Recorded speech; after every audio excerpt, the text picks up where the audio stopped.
ಮುಡಾ ಹಗರಣದಲ್ಲಿ ಸಿಲುಕಿ ಒದ್ದಾಡ್ತಾ ಇರುವಂತಹ ಸಿಎಂ ಸಿದ್ದರಾಮಯ್ಯ ವಿರುದ್ಧ ಇದೀಗ ಮತ್ತೊಂದು ಆರೋಪ ಕೇಳಿ ಬಂದಿದೆ. ನಿಯಮ ಮೀರಿ ಮುಡಾ ಹಣ ಬಳಕೆ ಮಾಡಿರುವಂತಹ ಆರೋಪ ಇದು.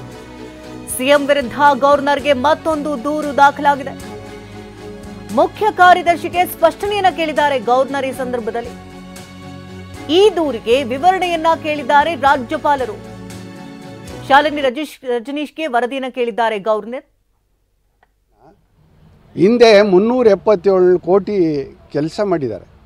ಇದ್ರ ವಿರುದ್ಧ ಇದನ್ನು ಏನು ಅವರು ಸಿದ್ಧತೆ ಮಾಡ್ಕೋತಿದ್ರು ಆಗಲೇ ನಾನು 3 ದಿವಸ ಬೂಟ್ ಪಾಲಿಷ್ ಮಾಡಿ ಪ್ರತಿಭಟನೆ ಮಾಡಿ ನಾನು ನನ್ನ ವಿರೋಧನ ಸೂಚಿಸಿದ್ದೀನಿ. ಹಲವಾರು ಅರ್ಜಿಗಳನ್ನ ಸರ್ಕಾರಕ್ಕೆ ಬರೆದಿದ್ದೀನಿ.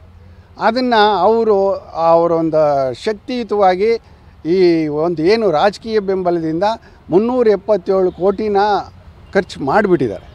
ಈಗ ಖರ್ಚು ಮಾಡಾಯಿತು, ಅದು ಮುಗೀತು ಪ್ರಾಧಿಕಾರ.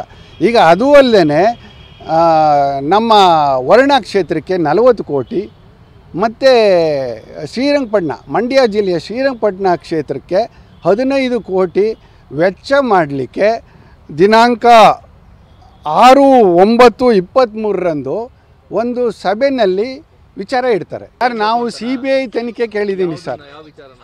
ಈ ಥರ 377 ಕೋಟಿ ಖರ್ಚು ಮಾಡಿದಾರಲ್ಲ ಅದು